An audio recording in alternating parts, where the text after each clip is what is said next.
მოგესალმებით ქართულ-ფრანგული თავკისრის ქირურგიის სამეცნიერო ცენტრიდან დილის კონფერენცია.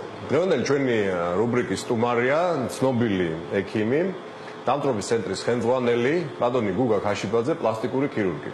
ბატონი გუგა მოგვახსენებს დღეს პირველად დახმარების პრინციპებს დამწვრობის დროს. დიდი მადლობა მიშა მოწვევისათვის, მივესალმები ჩვენ მაყურებელს. ეს არის ძალიან მნიშვნელოვანი თემა, იმიტომ რომ დამწვრობის დროს პირველად დახმარებას, ანუ ოქროს წუთებს აქვს ძალიან დიდი მნიშვნელობა.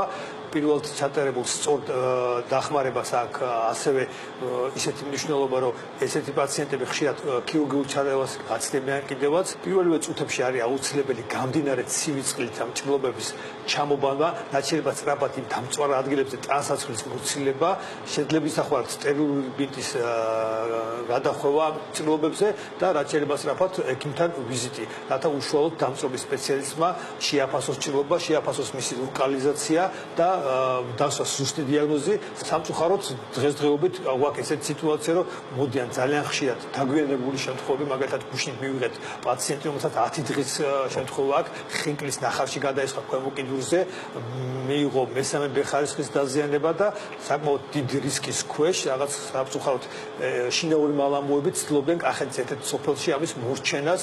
მივიღეთ საკმაოდ ძიმე მდგომარეობაში, მოვათავსეთ რეანიმაციის განყოფილებაში, ამ წუთას მისი მდგომარეობა საბინძუროდ სტაბილურია, მაგრამ პირველივე თქვათ ვიზიტი რომ გაეკეთებინათ კლინიკაში, რაიონის კლინიკაში, იქიდან გადმოიყვანეთ ჩვენთან, მეც უნდა შესაძლებელია ქირურგიული ჩარევას აცდეოდა კიდევაც. ამიტომ როგორც კი დამწვრობას მივიღებთ, გამდინარე ცივი წყლით, ეს არის რამოდენიმე წუთის განმავლობაში არის ავას მნიშვნელობა, სადაც 3-4 წუთის განმავლობაში შეუშვოთ ეს ადგილი გამდინარე წყალს, სწრაფად მოვაცილოთ ტანსაცმელი და შეძლებისაგრად სტერილური ბინტის ნახვას თუ გავუკეთებთ, ძალიან კარგი იქნება და მე ვფიქრობ, რომ თითოეული ოჯახის აფთიაქში ძალიან მნიშვნელოვანია დამწვრობის საწინააღმდეგო რომელიმე მაზის ან კრემის ვთქვათ, ქონა. ესეთ შემთხვევაში, რა თქმა უნდა, გაცილებით უფრო შევამცირებთ დამწვრობის მიერ მიყენებულ ზიანს ჩვენი ორგანიზმისთვის.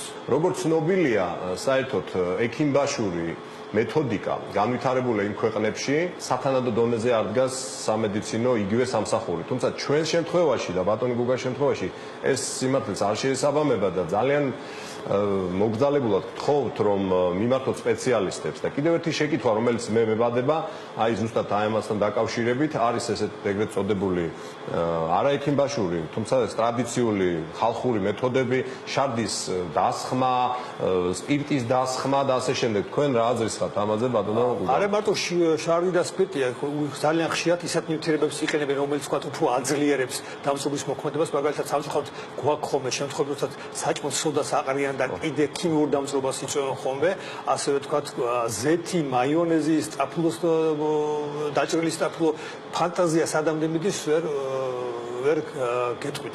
დიდი ბოდიშით, მაგრამ სამწუხაროდ გვაქვს ხოლმე ესეთ შემთხვევები, წინა კვირას მოგვიყვანეს გოგონა, რომელსაც ხელწყალი ჰქონდა გადასხმული და რამოდენიმე ბიჭმა მოიყვანა, თავიდან ბოლომდე შარდი შევაგროვეთ და მთლიანად გადავასხითო ეს გოგონა, აბატიეთა მთლიანად შარდში იყო ნაბანავი. რა თქმა უნდა, ესეთი შემთხვევები ყველაფერი მცდარია, ამას არავითარი შედეგი არ მოძებს, გარდა იმისა, რომ არაეთიკურია და არაესთეტიურია, შედეგს ამით რა თქმა უნდა ვერ მივიღებთ სამწუხაროდ.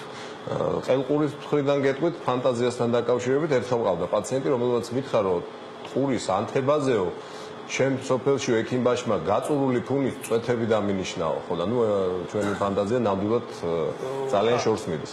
მოგიწოდებთ არ მიმართოთ ესეთ მეთოდებს, მიმართეთ სპეციალისტებს და გაუფრთხილეთ თქვენს ჯანმრთელობას. კარგად გზანდებოდეთ.